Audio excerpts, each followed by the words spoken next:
ಹುಲಗೂರ ಸಂತೆ ಡಾಕ್ಟರ್ ಪ್ರಹ್ಲಾದ ಅಗಸನಕಟ್ಟೆ. ಆಶಯ: ಜಿದ್ದು, ಫಲ, ಹಠ ಮನುಷ್ಯರ ಮೂಲ ಗುಣಗಳು. ಇವು ಒಳ್ಳೆಯದಲ್ಲ ಎಂಬುದು ತಿಳಿದಿದ್ದರೂ ಜನ ಇವನ್ನು ಬಿಡುವುದಿಲ್ಲ. ಒಳ್ಳೆಯದಕ್ಕೂ ಕೆಟ್ಟದ್ದಕ್ಕೂ ಪ್ರಯತ್ನ ಇದ್ದೇ ಇರುತ್ತದೆ. ಸೋಲು ಗೆಲುವನ್ನು ಮೀರಿ ಬದುಕಬೇಕು. ಹಾಗಾಗಿಯೇ ಬಾಳು ಒಂದು ಕುಸ್ತಿಕಣ ಎನ್ನುವ ಅಂಶವನ್ನು ಕಥೆಯ ತುಂಬ ಸೂಕ್ಷ್ಮವಾಗಿ ಹುಲಗೂರು ಸಂತೆಯ ಕುಸ್ತಿಕಣದ ಮುಖಾಂತರ ಧ್ವನಿಸುತ್ತದೆ. ಪರ್ವತಗೌಡರ ಮಣ್ಣಿಗೆ ಬಂದ ಮಂದಿ ಹುಲಗೂರ ಸಂತೆ ಬಯಲ ಚೌಕದಲ್ಲಿ ಮಟಮಟ ಮಧ್ಯಾಹ ಕರ್ಜಗಿಯ ಧಾವಲಸಾಬ ನಡೆಸುತ್ತಿದ್ದ ಕರಡಿ ಕಾಟ ಜಂಗೀ ಕುಸ್ತಿಯಲ್ಲಿ ಕಣ್ಣ ಹಾಕಿ ತಾವೂ ಶವಸಂಸ್ಕಾರಕ್ಕೆ ಬಂದಿರುವೆವೆಂಬುದನ್ನು ಮರೆತುಬಿಟ್ಟರು. ಆ ಕಪ್ಪನೆ ಕರಡಿಯೋ ಧಾವಲಸಾಬನ ಕಡೆಯ ಮಗ ಇಬ್ರಾಹಿಂ ಬಾರಿಸುತ್ತಿದ್ದ ಡುಮುಕು ಡುಮುಕು ಡೋಲಿಗೆ ಮನುಷ್ಯರಂಗೆ ಕುಣಿಯುತ್ತಾ ಅಖಾಡದಲ್ಲಿ ಸಾಮು ಬಸ್ಕಿಗಳ ಹಾಕುತ್ತಾ ಸುಳ್ಳು ಸುಳ್ಳೇ ಮೀಸೆ ತಿರುವಿದಂತೆ ಮಾಡುತ್ತಾ ಬಿರುಬಿಸಿಲಿಗೆ ಬುಸುಗುಡುತ್ತಿತ್ತು. ಆಗಾಗ ಮುಖ ಕೆಳಹಾಕಿ ಸೊರ್ರನೆ ಗಾಳಿ ಸೇದಿ ಬುರುಗು ನೊರೆ ಕಾರುತ್ತಿತ್ತು. ಪರ್ವತದಂಥ ದೇಹದ ಪರ್ವತಗೌಡರು ನಿನ್ನೆ ಸಂಜೆ ಹೊತ್ತು ಮುಳುಗುವ ಹೊತ್ತಲ್ಲಿ ಹೃದಯಾಘಾತದಿಂದ ತೀರಿಕೊಂಡಿದ್ದರು.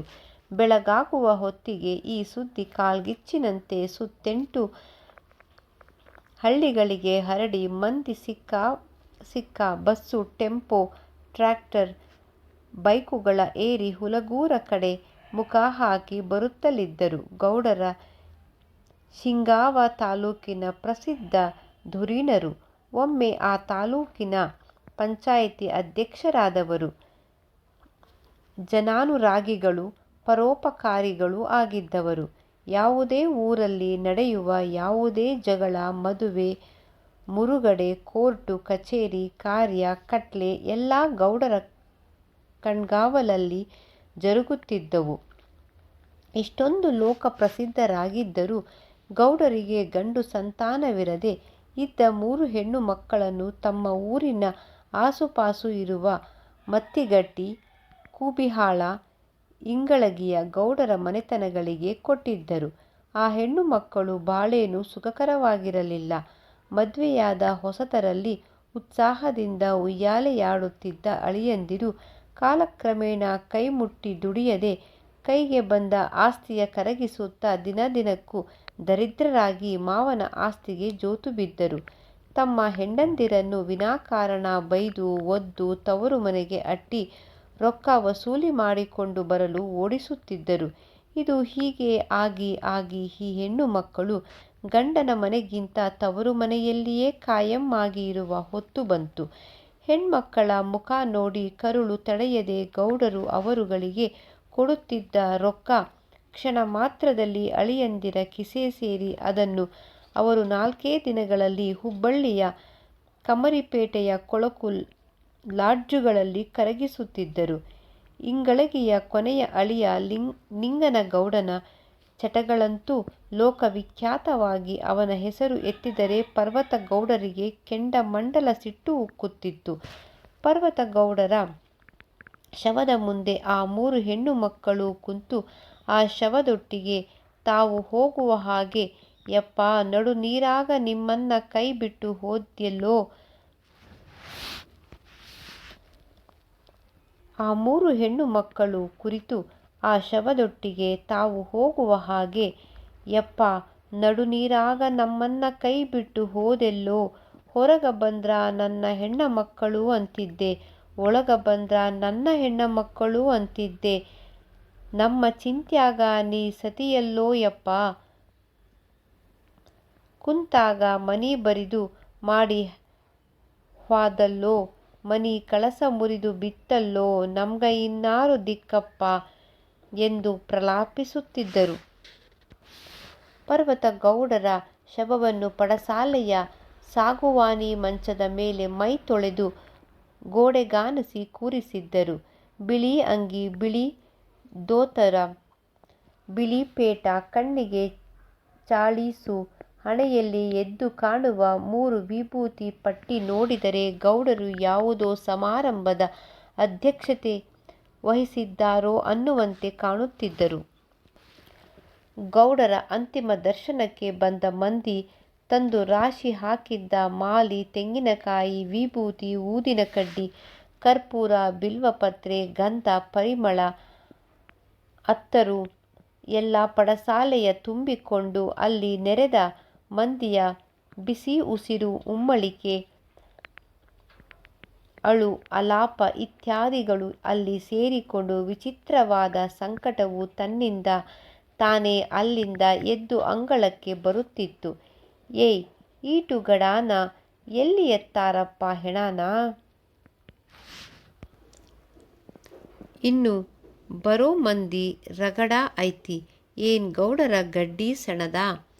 ಎಂದು ಲೊಚಗುಟ್ಟುತ್ತಾ ಶವಸಂಸ್ಕಾರಕ್ಕೆ ಬಂದ ಮಂದಿ ಹಂಗೆ ಒಂದೀಟು ಊರ ಅಡ್ಡಾಡಿ ಬಂದರಾಯಿತೆಂದು ಹುಲಗೂರ ಬೀದಿಗಳಿಗೆ ನುಸುಳುತ್ತಿದ್ದರು. ಹುಲಗೂರಲ್ಲಿ ಬ್ರೆಸ್ತವಾರವೇ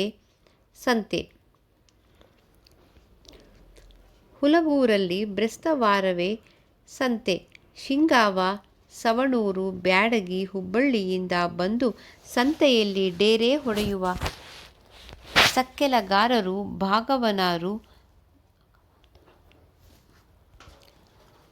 ಭಾಗವಾನರು, ಸಾಬಿಗಳು ಆಗಲೇ ಸಂತೆ ಮೈದಾನಗಳಲ್ಲಿ ಗುಡಾರಗಳ ಹಾಕಿ ತಮ್ಮ ಮಾಲುಗಳ ಹರವಿಕೊಂಡು ಗಿರಾಕಿಗಳ ಕಾಯುತ್ತಾ ಬಿಸಿಲಿಗೆ ಹುಷ್ ಅನ್ನುತ್ತಿದ್ದರು. ಇಂಥ ಸಂತೆಗಳಿಗೆ ತನ್ನ ಕರಡಿಯನ್ನು ಎಳೆದೊಯ್ದು ಕುಶಾಲಿನ ಕುಸ್ತಿ ಆಡಿಸಿ 4 ಕಾಸು ಸಂಪಾದಿಸುವ ದಾವಲಸಾಬ ಇಂದು ಎಂದಿನಂತೆ ತನ್ನ ಕರಡಿಯನ್ನು ಹುಲಗೂರ ಸಂತೆಗೆ ಎಳತಂದಿದ್ದ. ಹಂಗೆ ತರುವಾಗ ಅದರ ಉಗುರುಗಳನ್ನು ನುಣ್ಣಗೆ ಕತ್ತರಿಸಿ ಹರಳೆಣ್ಣೆ ಹಚ್ಚಿ ಮಾಲಿಷ್ ಮಾಡಿ ನುಚ್ಚು ಉಣಿಸಿಕೊಂಡು ಮುಖಕ್ಕೆ ಮುಖವಾಡ ಸಿಕ್ಕಿಸಿಕೊಂಡು ಬಂದಿದ್ದ. ಬಂದವ ತನ್ನ ಕಾಯಂ ಜಾಗದಲ್ಲಿ ನಿಂತು ಕರಡಿಯ ಕುಣಿಸುತ್ತಾ ಪಲ್ಟಿ ಹೊಡೆಸುತ್ತಾ ನಿಂತಿದ್ದ. ಗೌಡರ ಮಣ್ಣಿಗೆ ಬಂದ ಮಂದಿ ಸಂತೆ ಮೈದಾನದಲ್ಲಿ ಕರಡಿ ಹಿಡಕೊಂಡು ನಿಂತಿದ್ದ ದಾವಲಸಾಬನನ್ನು ನೋಡಿ, ಬರ್ರಲ ಹೆಣ ಎತ್ತತಂಕ ಈ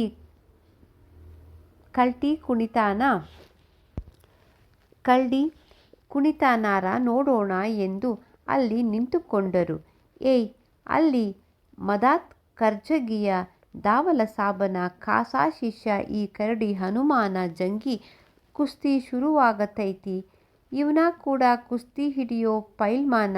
ಈ ನೆಲದ ಮಂದ್ಯಾಗ ಯಾರಾದರೂ ಇದ್ದರೆ ಮುಂದಕ ಬನ್ನಿ, ಗೆದ್ದವರಿಗೆ ಒಂದು ಕೈಕಡಗ 20 ರೂಪಾಯಿ ಇನಾಮು. ತೋಳಿನಾಗ ಸಕ್ತಿ ಇದ್ದೋರು, ತೊಡೆಯಾಗ ಕಸು ಇದ್ದೋರು ಇದ್ದರೆ ಮುಂದಕ್ಕೆ ಬರ್ರಣ್ಣ. ಕರಡಿ ಅಂತ ಹೆದರಾಕಬ್ಯಾಡಿ, ಅದು ಮನುಷ್ಯರಂಗ. ಜಗ ಜಟ್ಟಿಯಾಂಗ ಪಟ್ಟ ಹಾಕ್ತದ, ಚಿತ್ತ ಮಾಡ್ತದ. ಅನ್ಯಾಯ ಆಡಲ್ಲ, ಮೋಸ ಗೀಸ ಇಲ್ಲ. ದಾವಲಸಾಬ ಒಂದೇ ಸಮನೆ ಕೂಗುತ್ತಾ ನಿಂತ. ಮಂದಿಯನ್ನು ಕುಸ್ತಿಗೆ ಆಹ್ವಾನಿಸುತ್ತಿದ್ದ. ಅವನ ಪ್ರತಿ ಮಾತಿಗೂ ಇಬ್ರಾಹಿಂ ಡೋಲು ಬಾರಿಸುತ್ತಿದ್ದ. ಕೈಗೆ ಕಡಗ, ಹೆಗಲ ಮೇಲೊಂದು ಕರಿ ಕಂಬಳಿ, ಕೈಯಲ್ಲೊಂದು ಕೋಲು, ಬಗಲಲ್ಲಿ ಒಂದು ಚೀಲ, ಮುಂಗೈಯಲ್ಲೊಂದು ಸಿಲವಾರದ ಟಿಫನ್ ಕ್ಯಾರಿಯರ್, ದೊಗಲು ಪೈಜಾಮ, ನೀಲ ಹಸಿರು ಅಂಗಿ. ಉದ್ದನೆಯ ಗಡ್ಡದ ದಾವಲಸಾಬ ಪಕ್ಕನೆ ನೋಡಿದರೆ ನಾನಿ ಎಂಬ ಮನುಷ್ಯರ ಅಹಂಕಾರವನ್ನು ಒಂದು ಹುಲು ಪ್ರಾಣಿಯಿಂದ ವಿಧ್ವಂಸ ಮಾಡಲು ಬಂದ ಸೂಫಿ ಸಂತನಂತೆ ಕಾಣುತ್ತಿದ್ದ.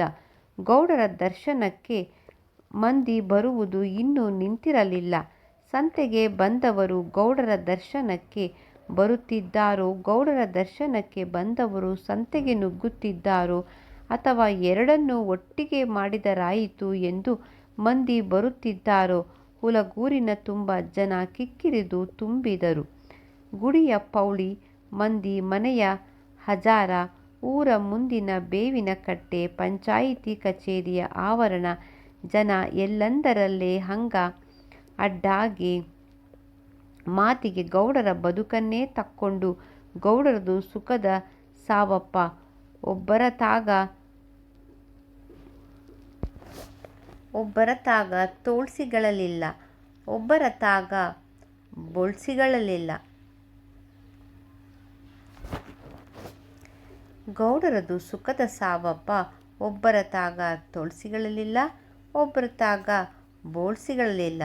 ನಿನ್ನೆ ಚಂಜಿ ಮುಂದ ಡಾಕ್ಟರ್ ಪಾಟೀಲರನ್ನ ಭೇಟಿಯಾಗಿದ್ರಂತ. ಅವರು ಗೌಡರನ್ನ ತಪಾಸ ಮಾಡಿ ನಿಂಗ ಏನೂ ಆಗಿಲ್ಲ, ಗುಂಡಕಲ್ಲು ಇದ್ದಂಗ ಇದ್ದಿ ಅಂದ್ರಂತೆ. ಆದ್ರ ಹಿಂಗ ಆಕ್ಯಾತಿ ಅಂತ ಯಾವಂಗ ಗೊತ್ತಿತ್ತು? ಏನಾ ಹೇಳು. ಈಗೀಗ ಗೌಡರಿಗೆ ಹೆಣ್ಮಕ್ಕಳ ಚಿಂತಿ ಬಾಳಾತು. ಏನ ಅಳಿಯಂದ್ರಪ್ಪ ಅವರು ಜಗತ್ನ್ಯಾಗ ಅಂಥವ್ರು ಇಲ್ಲ ಬಿಡು. ಗೌಡರಿಗೆ ಹೇಳಿ ಹೇಳಿ ಸಾಕಾಗಿ ಬೇಸರಿಕೆ ಬಂದು ಬಿಟ್ಬಿಟ್ರಪ್ಪ. ಗೌಡ ಚಲೋ ಮನುಷ್ಯ, ಒಬ್ಬರಿಗೆ ಅಂದವ ಅಲ್ಲ, ಆಡಿದವ ಅಲ್ಲ. ಅವನ ನಸೀಬಿಗೆ ಎಂಥ ಅಳಿಯಂದ್ರಪ್ಪ ಗಂಟು ಬಿದ್ರಪ್ಪ. ಇನ್ನೇನು ಅವರು ಗೌಡ್ರ ಏನೂ ಉಳಿಸಾಕಿಲ್ಲ ಬಿಡು. ಹಿಂಗೀ ಮಂದಿ ಗೌಡರ ಅಳಿಯಂದಿರ ಆಟಾಟೋಪ ಕುರಿತು ಮಾತಾಡುತ್ತಿರುವ ಹೊತ್ತಿಗೆ ಕೊನೆಯ ಅಳಿಯ ನಿಂಗನಗೌಡ ತೂರಾಡುತ್ತಾ ಟೆಂಪೋದಿಂದ ಊರ ಮುಂದೆ ಇಳಿದವನ ಒಮ್ಮೆಗೆ ಹೋದೆನೋ ಮಾವಾ, ಒಬ್ಬರಿಗೆ ಹೋಗ್ತೀನಂತ ಹೇಳಲಿಲ್ಲಲ್ಲೋ ಎಂದು ವಿಚಿತ್ರ ರಾಗ ತೆಗೆದು ನಡು ರಸ್ತೆಯಲ್ಲಿ ಕಸೆ ಕೂತು ಬೊಗಸೆಯಲ್ಲಿ ಮಣ್ಣ ತುಂಬಿಕೊಂಡು ತನ್ನ ತಲೆಯ ಮೇಲೆ ಸುರುವಿಕೊಂಡ. ಊರ ಮುಂದೆ ನೆರೆದ ಜನವೆಲ್ಲ ನಿಂಗನಗೌಡನ ಈ ಅವಸ್ಥೆಯನ್ನು ನೋಡ್ಯಾರ ನೋಡ್ರಪ್ಪ. ಬಹದ್ದೂರ ಅಳೆಯ ಸಂಕಟಾನ ದುಃಖ ಹಂಗೆ ಉಕ್ಕಿ ಹುಲಗೂರ ಹಳ್ಳ ಹರಿದಂಗ ಹರಿತೈತಿ. ಗೌಡರು ಇದ್ದಾಗಾರ ಅವರ ಕಣ್ಣೀರಿನ ಕಪಾಳಕ್ಕೆ ತರಿಸಿದ.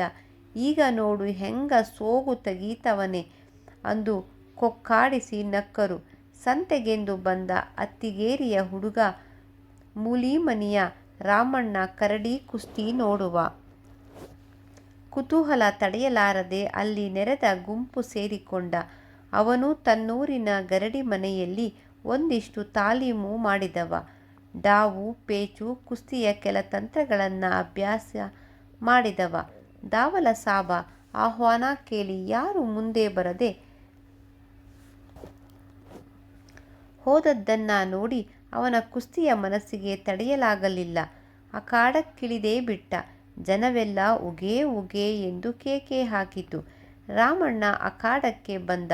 ತೊಡೆ ತಟ್ಟಿ ನಿಲ್ಲುತ್ತಿದ್ದಂತೆ ದಾವಾಲ ಸಾಬ ತನ್ನ ಕರಡಿಯ ತಲೆ ಸವರಿ ಬೆನ್ನು ಚಪ್ಪರಿಸಿ ಯಾವುದೋ ಭಾಷೆಯಲ್ಲಿ ಏನೋ ಉಚ್ಚರಿಸಿ ಅದನ್ನು ಅಖಾಡಕ್ಕೆ ತಂದು ಅದರ ಸರಪಳಿ ಕಳಚಿ ದೂರ ನಿಂತ.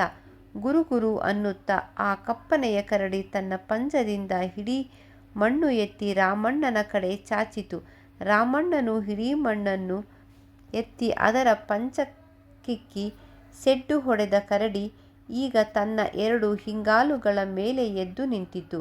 ಹಾಗೆ ಅದು ನಿಂತ ಕೂಡಲೇ ಇದುವರೆಗೂ ಅದು ಗೌಪ್ಯವಾಗಿ ಅಡಗಿಸಿಟ್ಟುಕೊಂಡಂತಿದ್ದ ಅದರ ಭಾರೀ ಗಾತ್ರ, ಎತ್ತರ ನಿಲುವು ಈಗ ಪ್ರಕಟಗೊಂಡಂತಾಗಿ ಜನವೆಲ್ಲ ಮೂಗಿನ ಮೇಲೆ ಬೆರಳಿಟ್ಟುಕೊಂಡರು. ಅದರ ಕಣ್ಣು ಉರಿಯುತ್ತಿದ್ದವು. ಮುಖವಾಡದ ಒಳಗೆ ಹಲ್ಲು ಕರಕರಗುಟ್ಟುತ್ತಿದ್ದವು. ದಟ್ಟ ಕರಗೂದಲು ಉದ್ದಕ್ಕೂ ಇಳಿಬಿದ್ದು ಸಣ್ಣ ಕರಿಗುಡ್ಡದ ಹಾಗೆ ಅದು ಕಾಣತೊಡಗಿ ರಾಮಣ್ಣನ ಎದೆ ಬಡಿದುಕೊಳ್ಳತೊಡಗಿತು. ಆದರೂ ಅವ ಹೆಂಗಾದರೂ ಮಾಡಿ ಕರಡಿಗೆ ಕತ್ರಿಕಾಲ್ ಪಟ್ಟ ಹಾಕಿ ಚಿತ್ ಮಾಡಿದರಾಯಿತು ಎಂದು ಒಮ್ಮೆ ಸೂಕ್ಷ್ಮವಾಗಿ ಕರಡಿಯ ಕಾಲುಗಳ ನೋಡಿದ. ಹಾಗೆ ನೋಡಿದವನೇ ಒಮ್ಮೆಗೆ ಜಿಗಿದು ತನ್ನ 2 ಕೈಗಳಿಂದ ಅದರ ಕಾಲುಗಳನ್ನು ಅವುಚಿಕೊಂಡು ರಭಸದಿಂದ ಸೆಳೆದ. ಆದರೆ ಕರಡಿ ತನ್ನ ಹಿಂಗಾಲುಗಳನ್ನು ಬಲವಾಗಿ ನೆಲಕ್ಕೂರಿ ತನ್ನ ಕಾಲುಗಳನ್ನು ಹಿಡಕೊಂಡಿದ್ದ ರಾಮುವಿನ ಸೊಂಟ ಹಿಡಿದು ಮೇಲೆತ್ತಿ ಅತ್ತಿತ್ತ ಸುತ್ತಿಸಿ ಕಡೆಗೆ ರಭಸದಿಂದ ಅವನನ್ನು ದೂರಕ್ಕೆ ಒಗೆಯಿತು. ರಾಮು ಸತ್ತನೇನೋ ಎಂಬಂತೆ ಜನ ಚಿತ್ಕಾರ ಮಾಡಿದರು. ರಾಮಣ್ಣ ಸೊಂಟದ ಮೇಲೆ ಕೈಯೂರಿ ಮೆಲ್ಲಗೆ ಮೇಲೆದ್ದು ತಾನು ಸೋತ ತಪ್ಪಿಗೆ 20 ರೂಪಾಯಿ ತೆತ್ತು ಅಖಾಡದಿಂದ ಹೊರಬಂದ. ಹೀಗೆ 4-6 ಮಂದಿ ಕರಡಿಯ ಕೈ ಹಿಡಿದು ಕುಸ್ತಿಗೆ ಬಿದ್ದು ಪೆಟ್ಟು ತಿಂದು ಹೈರಾಣಾಗಿ ಹೊರಬಂದರು. ಕರಡಿಯೊಂದಿಗೆ ಕುಸ್ತಿ ಈ ಸ್ಥಿತಿಗೆ ಬರುವುದಕ್ಕೂ ಗೌಡರ ಮೂರನೇ ಅಳಿಯ ನಿಂಗನಗೌಡ ತನ್ನ ಪಟಾಲಂ ಜೊತೆ ತೂರಾಡುತ್ತಾ ಅಲ್ಲಿಗೆ ಬರುವುದಕ್ಕೂ ಸರಿಯಾಗಿ ಕರಡಿಯ ಕುಸ್ತಿಗೆ ವಿಚಿತ್ರ ರಂಗು ಬಂದು ಸೇರಿಕೊಂಡಿತು. ಮುಂಜಾನೆಯಿಂದ ಆಗಲೇ ನಿಂಗನಗೌಡನ ಹೊಟ್ಟೆಯೊಳಗೊಂದು ಕರಡಿ ಕುಸ್ತಿಗಿಳಿದು ಸಿಕ್ಕಾಪಟ್ಟೆ ಸಾಮು ಮಾಡುತ್ತಾ ಹೊರಗೆ ಜಿಗಿಯಲು ಸರಿಯಾದ ಸಂದರ್ಭ ಕಾಯುತ್ತಿತ್ತು. ದಾವಲಸಾಬನ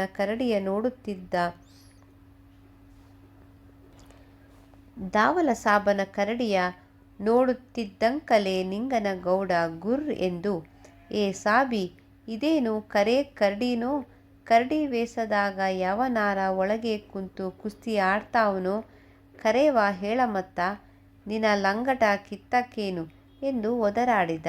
ಊರ ನಡುವಿನಿಂದ ಪಟಾಕಿಗಳ ಸದ್ದು, ಹಲಗೆ ಬಡಿತ, ಕಾಗೆಗಳ ವಿಕಾರ ಕೂಗು, ಹೆಂಗಸರ ಆಕ್ರಂದನ ಒಮ್ಮೆಗೆ ಎದ್ದು ಇಡೀ ಸಂತೆಯೆಂಬ ಸಂತೆಯನ್ನೇ ಕವಕೊಂಡವು. ಕುಸ್ತಿ ನೋಡಲು ನಿಂತ ಜನ "ಗೌಡರ ಹೆಣ ಎತ್ತಿದಂಗ ಕಾಣದ" ಅಂದರು. ಇದೆಲ್ಲ ಏಟು ದಿನದ ದುಃಖ, ಮಣ್ಣ ಮರೆ ಕಣ್ಣ ಮರೆ ಅಂದರು.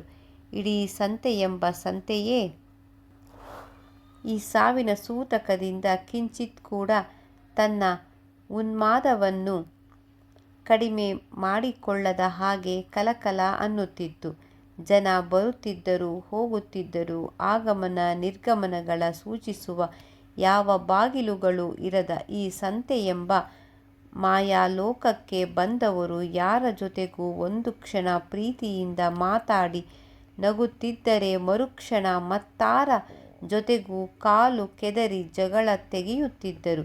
ಕೆಲವರು ಲಾಭ ಅನ್ನುತ್ತಿದ್ದರೆ ಕೆಲವರು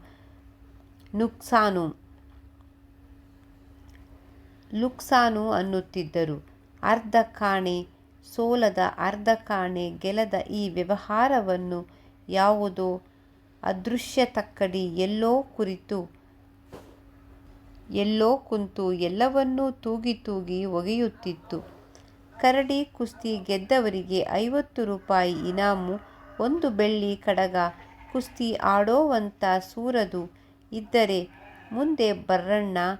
ಕರಡಿ ಕುಸ್ತಿ ದಾವಲಸಾಬ ಸೋತು ಸುಣ್ಣಾಗಿ ಬುರುಬುರು ನೊರೆ ಕಾರುತ್ತಿದ್ದ ಕರಡಿಯನ್ನು ಕೋಲಿನಿಂದ ತಿವಿಯುತ್ತಾ ಲಗಾಟ ಹೊಡೆಸುತ್ತಾ 4-6 ರೌಂಡು ಹೊಡೆದ. ಯಾರೂ ಮುಂದೆ ಬರಲಿಲ್ಲ. ನಿಂಗನಗೌಡನಿಗೆ ತಡೆಯಲಾಗಲಿಲ್ಲ. ನಿಂತಲ್ಲಿ ನಿಂತವನೇ ಬಡಬಡ ಅಂಗಿ ಕಳೆದ, ದೋತರ ಕಳೆದ. ಜೋತಾಡುವ ಪಟ್ಟೆಯ ನಿಕ್ಕರಿನಲ್ಲಿಯೇ ತೂರಾಡುತ್ತಿದ್ದ. ಕೇಕೆ ಹಾಕುತ್ತಾ ಅಖಾಡಕ್ಕೆ ಧುಮುಕಿ ತನ್ನ ಪೀಚಲು ತೊಡೆಗಳ ತಟ್ಟಿಕೊಂಡ. ಹಾಗೆ ತಟ್ಟಿಕೊಂಡ ಹೊಡೆತಕ್ಕೆ ತಾನೇ ಅದರುತ್ತಾ, "ಏ ಸಾಬಿ, ಕಳ್ಸೋ ನಿನ್ನ ಕಳ್ಳಿನ ನಿಂಗರ ಗೌಡಾಂದ್ರ ಏನ್ ತಿಳ್ದಿ ಮತ್ತ? ನಾ ಪರ್ವತ ಗೌಡರ ಅಳಿಯ ಅದೀನಿ. ಖಬರೈತೋ ಇಲ್ಲೋ ಬುದ್ಧಿಗೇಡಿ? ಒಂದೇ ಹೊಡ್ತ ಖಲಾಸ್, ಏಕ ಮಾರ್ ದೋ ತುಕಡ" ಎಂದು ರಟ್ಟೆಯ ಮಾಂಸಖಂಡಗಳ ಉಸಿರು ಬಿಗಿ ಹಿಡಿದು ಉಬ್ಬಿಸಿದ. ಅವು ಪಂಚೇರು ಆದ ಬಲೂನಿನಂತೆ ಒಂದೀಟು ಉಬ್ಬಿ ಹಂಗೆ ಮುದುರಿಕೊಂಡವು. ಮೀಸೆ ತಿರುವಲು ಹೋಗಿ ತುಟಿಗಳ ಹಿಂಡಿಕೊಂಡ. ಒಂದಿಬ್ಬರು ಗೌಡರ ಅಸದೃಶ ಶೌರ್ಯ ಪ್ರದರ್ಶನ ನೋಡಿ ಹೆದರಿ ಅಖಾಡಕ್ಕೆ ನುಗ್ಗಿ ಅವರನ್ನು ಹಿಡಕೊಂಡು, "ಬ್ಯಾಡ್ರಿ ಗೌಡರೇ, ನಮ್ಮ ಮಾತ ಕೇಳ್ರಿ, ಇವತ್ತು ವ್ಯಾಳಿ ಸರಿಯಿಲ್ರಿ. ನಿಮ್ಮ ಮಾವರವರನ್ನ ಹೊತಕೊಂಡು ಹೊಂಟಾರ. ಹೋಗೋಣ ನಡ್ರಿ, ಕುಣಿತಾವ ಅವರ ಪೂಜಿ ನಡೀತಾದ. ಗುಣಿತಾವ ಅವರ ಪೂಜೆ ನಡೆದಾದ" ಎಂದು ಎಳೆಯತೊಡಗಿದರು. ಅವರು ಹಾಗೆ ಎಳೆದಷ್ಟು ನಿಂಗನಗೌಡರ ಹಠ ಹೆಚ್ಚಾಗಿ, "ಮಾವ ಸತ್ತರೇನು, ಅವರಪ್ಪ ಸತ್ತರೇನು, ಇವತ್ತ ಇದ್ದವನ ಸುಮ್ನ ಬಿಡಾಕಿಲ್ಲ. ಇಲ್ಲ ಆದರ ಇರಬೇಕು, ಇಲ್ಲ ನಾ ಇರಬೇಕು.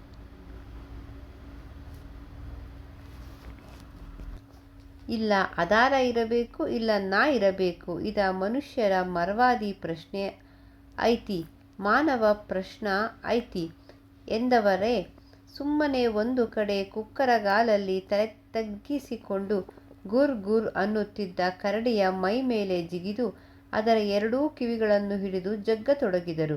ದಾವಲ ಸಾಬ ಅಡ್ಡ ಬಂದು ಗೌಡರ ಕೈನಿಂದ ಕರಡಿಯ ಬಿಡಿಸುತ್ತಾ, ಬ್ಯಾಡ್ರಿ ಗೌಡರೇ ಬ್ಯಾಡ್ರಿ, ನಿಮ್ಮ ಮಾವನವರು ನಂಗ ಗೊತ್ರಪ್ಪ, ದೇವರಂತಹ ಮನುಷ್ಯ ಅವರು, ಸತ್ತಾರೆ ಅಂತಾರೆ, ನಡ್ರಿ ನಾನು ನಿಮ್ಮ ಕೂಡ ಬರ್ತೀನಿ, ಮಣ್ಣಿಗೆ ಹೋಗೋಣು ಎಂದು ಕೈ ಮುಗಿದ ಜನ ಮಾತ್ರ ಯಾರ ಸತ್ತರೇನು, ಕರಡಿಯ ಜೊತೆಗಿನ ನಿಂಗನಗೌಡರ ಕಸ್ತಿ ನೋಡಿಯೇ ಜಾಗ ಖಾಲಿ ಮಾಡಲು ಪಣ ತೊಟ್ಟವರಂತೆ.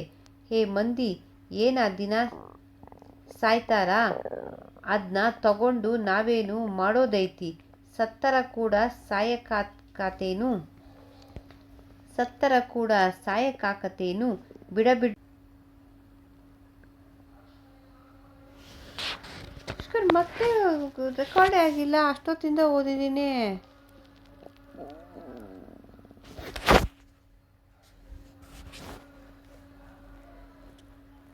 ಪುಟ್ಟ, ಯಾವನೋ ಒಬ್ಬ ಸೇವಂತಿಗೆಯ ಒಂದು ಹೂವಿನ ಹಾರ ತಂದು ಗೌಡರ ಕೊರಳಿಗೆ ಹಾಕಿದ. ಜನ ಮತ್ತಷ್ಟು ಹುಚ್ಚೆದ್ದು ಕುಣಿಯತೊಡಗಿದರು. ಜನರ ಕೇಕೆ, ಸಿಳ್ಳು, ಜಯಕಾರ ಕೇಳಿ ಕೇಳಿ ಲಿಂಗನಗೌಡ ತಾನು ಕರಡಿಯನ್ನ ಸೋಲಿಸಿ ಗೆದ್ದಿರಬಹುದೆಂದು ಭ್ರಮೆಗೆ ಸಿಕ್ಕಿ ತೊಡೆ ತಟ್ಟಿಕೊಳ್ಳುತ್ತಾ ಅಖಾಡದಲ್ಲಿ ಕುಣಿಯತೊಡಗಿದ. ದಾವಲ ಸಾಬ ಜನರ ಉದ್ರಿಕ್ತ ಒತ್ತಾಯವನ್ನು ಎದುರು ಹಾಕಿಕೊಳ್ಳಲಾಗದೆ ತನ್ನ ಕರಡಿಯನ್ನು ಅಖಾಡಕ್ಕೆ ದೂಡಿ ಹಿಂದೆ ಸರಿದ. ಆ ಕರಡಿಯೋ ಕೆಟ್ಟ ಬಿಸಿಲು ಕೆಂದೂಳು. ಜನರ ಕರ್ಣ ಕಠೋರ ಕೇಕೆ ಮುಂಜಾನೆಯಿಂದ ಆಡಿದ ಕುಸ್ತಿಯ ದಣಿವಿನಿಂದ ರೋಸಿ ಹೋಗಿ ಗುಸುಗುಸು ಅನ್ನುತ್ತಿತ್ತು. ಕಡೆಯ ಕುಸ್ತಿಯನ್ನ ಒಂದೇ ಹೊಡೆತಕ್ಕೆ ಮುಗಿಸಿ ಇಲ್ಲಿಂದ ಪಾರಾಗಿ ಬಿಡಬೇಕೆಂಬ ತ್ವರೆಯಲ್ಲಿರುವಂತೆ ಆ ಕರಡಿ ತನ್ನ ಮುಖಕ್ಕೆ ಹಾಕಿದ್ದ ಮುಖವಾಡವನ್ನು ಕಿತ್ತೆಸೆಯುವಂತೆ ನೆಲಕ್ಕೆ ತಿವಿದು ನೆಲವ ಮೀಟಿ ಆ ನೆಲವನ್ನೇ ಇಡಿಯಾಗಿ ಅಪೋಷಣಗೈಯುವಂತೆ ಸೊರಗಟ್ಟಿ ಉಸಿರೆಳೆಯಿತು. ಪರ್ವತ ಗೌಡರ ಶವದ ಮೆರವಣಿಗೆ ಊರ ಕಿಲ್ಲೆ ದಾಟಿ ಅವರ ಎರೆಹೊಲದ ಹಾದಿ ಹಿಡಿಯಿತು. ಇದ್ದಕ್ಕಿದ್ದಂತೆ ಹಲಗೆಯ ಸದ್ದು, ಪಟಾಕಿಗಳ ಗದ್ದಲ ನಿಂತು ಮಧ್ಯಾಹ್ನವನ್ನ ನೀರವ ಮೌನ ತಬ್ಬಿಕೊಂಡಿತು. ನೆಲ ಕಾದ ಕಾವಲಿ ಹಂಚಂತೆ ಸುಡುತ್ತಿತ್ತು. ಇಲ್ಲದ ಗಾಳಿ ಯಾವಾಗಾದರೂ ಸಣ್ಣಗೆ ನುಸುಳಿದರೆ ಮುಖಕ್ಕೆ ಬಿಸಿ ಹೊಗೆ ರಾಚಿದಂತೆ ಕಪಾಳಗಳು ಚುರುಚುರು ಗುಟ್ಟಿದವು. ಕಳೆದ 3 ವರ್ಷಗಳ ಬರಗಾಲ ಗಿಡ ಮರಗಳ ಹಸಿರನ್ನೇ ಹರಿದು ತಿಂದು ಎಲ್ಲಿ ನೋಡಿದಲ್ಲಿ ಬೋಳು ಬೋಳು. ಜನ ತಲೆಯ ಮೇಲೆ ಕರವಸ್ತ್ರಗಳ ಗುಗುರಿಕೊಂಡು ಬಾಗಿ ಬಗ್ಗಿ ಭಾರ ನಡಿಗೆಯಲ್ಲಿ ನಡೆಯುತ್ತಿದ್ದರು. ಸಂತೆ, ಊರು, ಕುಸ್ತಿ, ಕರಾಮತ್ತು ಎಲ್ಲ ದೂರ ದೂರವಾಗಿ ಯಾವುದೋ ಅರ್ಥವಿರದ ಒಂದು ಶಬ್ದ ಗಾಳಿಯಲ್ಲಿ ತೇಲಿ ಬಂದು ಅವರ ಎದೆಗಳಲ್ಲಿ ಏನೋ ಉಲಿಯುತ್ತಿತ್ತು. ಹಿಡಿ ಗೌಡ್ರೆ, ಹಾಕಿ ಸಿಗಿರಿ ಎಂದು ಜನ ಗೌಡರನ್ನು ಕರಡಿಯ ಮುಂದಕ್ಕೆ ನೂಕಿದರು. ಕರಡಿ ಓಹೋ, ಇವನ ಫೈಲ್ಮಾನ, ಕಡ್ಡಿ ಫೈಲ್ಮಾನ ಎಂದು ಗೌಡರನ್ನ ಮಾತಾಡಿಸುವಂತೆ ಹತ್ತಿರ ಬಂದು ಅವರನ್ನ ಮೂಸಿ ನೋಡಿತು. ಅದರ ನಾಸಿಕಕ್ಕೆ ಯಾವ ವಾಸನೆ ಬಡಿಯಿತೋ ಗುಡುರ್ ಎನ್ನುತ್ತಾ ಒಮ್ಮೆಗೆ ಅದು ವಾಯ್ಸ್ ಎಲ್ಲೋ ಕೇಳಿಸ್ತಿಲ್ಲ, ಮತ್ತೆ ನಾನು ಕೇಳಿಸ್ಕೊಳ್ಳೋಕೆ ಇದು ಮರುಕ್ಷಣ ತನ್ನ ಮುಂಗಾಲುಗಳಿಂದ ನಿಂಗನಗೌಡನ ಕುತ್ತಿಗೆ ಅವುಕುತ್ತಾ ಅಡುರುಗಾಲಲ್ಲಿ ಅವನ ಹೆಗಲ ಮೇಲೆ ಅವುಗಳನ್ನು ಇಕ್ಕಿ ಒತ್ತಿತು. ನಿಂಗನಗೌಡ ಪ್ರತಿರೋಧಿಸಲಾಗದೆ ಹಂಗೆ ನೆಲಕ್ಕೆ ಕುಸಿದ. ಕುಡಿತದ ನಿಶೆಯೆಲ್ಲ ಜರ್ರನೆ ಇಳಿದು ಅವನ ಕಣ್ಣಿಗೆ ಕತ್ತಲೆ ಕವಿಯಿತು. ಕಣ್ಣ ಬಿಟ್ಟರೆ ಎದುರಿಗೆ ಎದೆಯ ಮೇಲೆ ಕೂತ ಕರಡಿ, ಅದರಾಚೆ ನೀಲಿ ಆಕಾಶ. ಆಕಾಶದಿಂದ ಕಿತ್ತು ತನ್ನ ಕಣ್ಣನ್ನ ಕರಡಿಯ ಕಣ್ಣೊಳಕ್ಕೆ ನೆಟ್ಟ. ಅವೇನು ಕರಡಿಯ ಕಣ್ಣುಗಳೋ ಅಥವಾ ಈಗ ಸತ್ತ ಮಾವ ಪರ್ವತಗೌಡನ ಕಣ್ಣುಗಳೋ? ಕಂಗಾಲಾಗಿ ಬೆದರಿ ಮತ್ತೆ ನೋಡಿದ. ಅವೇ ಮಾವನ ಕೆಂಗಣ್ಣುಗಳು. ನಿಂಗನಗೌಡನ ಎದೆಯ ಮೇಲೆ ಅಡರಿ ಕೂತ ಕರಡಿಯ ಮುಖವಾಡ ಯಾವಾಗಲೂ ಕಳಚಿ. ಅದು ತನ್ನ ಭೀಕರ ಬಾಯಿ ತೆಗೆದು ಹೂಂಕರಿಸುವುದನ್ನು ಕಂಡ ಮಂದಿಯೆಲ್ಲ ಹೇ ಸಾವಣ್ಣ ಅದ್ನ ಹಿಡ್ಕೊಳ್ಳೋ, ಹಿಡಿಯೋ, ಬಡೀರೋ, ಆಗ ಗೌಡ ಸತ್ತ ಎಂದು ಹಾಹಾಕಾರ ದನಿ ತೆಗೆದು ದಿಕ್ಕಾಪಾಲು ಕಾಲು ಕಿತ್ತರು. ನಿಂಗನ ಗೌಡ ಹುಚ್ಚು ಹಿಡಿದವನಂತೆ. ಬ್ಯಾಡೋ ಮಾವ ಬ್ಯಾಡೋ, ನಿನ್ನ ಕೂಡ ನನ್ನ ಕರ್ಕ ಬ್ಯಾಡೋ ಎಂದು ಅರಚತೊಡಗಿದ. ಎತ್ತೆತ್ತಲೋ ಓಡುತ್ತಿದ್ದ ಮಂದಿ ಕ್ಷಣಕ್ಕೊಮ್ಮೆ ಹಿಂದೆ ಹೊಳ್ಳಿ ಹೊಳ್ಳಿ ಮತ್ತು ಅರೆಗಾಲಲ್ಲಿ ಓಡುತ್ತಿದ್ದರು. ಅವರು ಹಾಗೆ ಹೊರಳಿ ನೋಡಿದಾಗಲೆಲ್ಲ ಅವರುಗಳ ಬೆನ್ನ ಹಿಂದೆಯೂ ಒಂದೊಂದು ಕರಡಿ ಕುಸ್ತಿಗೆ ಕೈ ಮಾಡಿ ತಮ್ಮನ್ನೂ ಕರೆಯುತ್ತಿದೆ ಎನಿಸಿ ವಿಚಿತ್ರ ಭ್ರಮೆಗೆ ಬಿದ್ದು ಸಂತೆಯೊಳಕ್ಕೆ ನುಗ್ಗಿದರು. ಅಂತಹ ಸಂತೆಯಲ್ಲಿ ಒಬ್ಬ ತಿರುಪೆ ಎತ್ತುವ ಭಿಕ್ಷುಕ ನಿರಮ್ಮಳವಾಗಿ ತನ್ನದೇ ಜ್ಞಾನದಲ್ಲಿ ಸದ್ಯಕ್ಕಿದು ಹುಲಗೂರ ಸಂತಿ, ಗದ್ದಲದೊಳಗೆ ಯಾಕೆ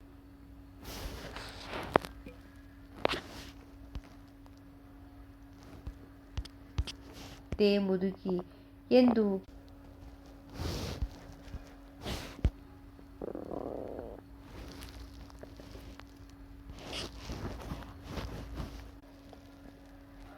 ಸದ್ಯಕ್ಕಿದು ಹುಲಗೂರ ಸಂತಿ, ಗದ್ದಲದೊಳಗ ಯಾಕ ನಿಂತಿ, ಬಿದ್ದು ಒದ್ದಾಡಿದರ ಎಬ್ಬಿಸುವರಿಲ್ಲ, ಬುದ್ಧಿಗೇಡಿ ಮುದುಕಿ ಬಿದ್ದಿಯಬ್ಬೆ ಮುದುಕಿ ಎಂದು ಎದ್ದು ಬಿದ್ದು ಓಡುತ್ತಿದ್ದವರ ಎದುರು ಹಾಡುತ್ತಾ ಬಂದ. ಪ್ರಾದೇಶಿಕ ಪದಗಳ ಅರ್ಥ: ಮುರುಗಡೆ, ವಿವಾಹ, ವಿಚ್ಛೇದನ, ಮಾಲೆ, ಗಡಾನ, ಬೇಗ, ಬ್ರೇಸ್ತವಾರ, ಗುರುವಾರ, ಚಕ್ಕೆಲಗಾರ, ಸಾಂಬಾರ ಪದಾರ್ಥಗಳನ್ನು ಮಾರುವವ, ಬುಕ್ಕಿಟ್ಟಿನವರು. ಭಾಗವಾನರು, ಸಂತೆಗಳಲ್ಲಿ ಡೇರೆ ಹಾಕಿ ತರಕಾರಿ ಇತ್ಯಾದಿಗಳನ್ನು ಮಾರುವ ಮುಸ್ಲಿಂ ವ್ಯಾಪಾರಿಗಳು. ಸತ್ತಿ, ಶಕ್ತಿ. ಪಟ್ಟ, ಪಟ್ಟು. ಚಿತ್, ಸೋಲಿಸು. ಚಂಜಿ, ಸಂಜೆ. ತಪಾಸ, ಪರೀಕ್ಷೆ. ಆಖ್ಯಾತಿ, ಆಗುತ್ತದೆ. ಕಸೆ ಕೂತು, ಕಸಿದು ಕೂತುಕೋ. ಕೊಕ್ಕಾಡಿಸಿ, ಗಹಗಹಿಸಿ ನಗು. ಡಾವು, ಪೇಚು, ಕುಸ್ತಿಯ ಪಟ್ಟುಗಳು, ವರಸೆಗಳು. ಲಂಗಟ, ಲಂಗೋಟ. ಲಗಾಟ, ಪಲ್ಟಿ. ಕುಣಿ, ಗುಂಡಿ. ಜಿದ್ದು, ಹಠ. ಹೊಳ್ಳಿ, ತಿರುಗಿ. ಕತೆಗಾರರ ಪರಿಚಯ: ಪ್ರಹ್ಲಾದ ಅಗಸನಕಟ್ಟೆ, 1956, ಚಿತ್ರದುರ್ಗ.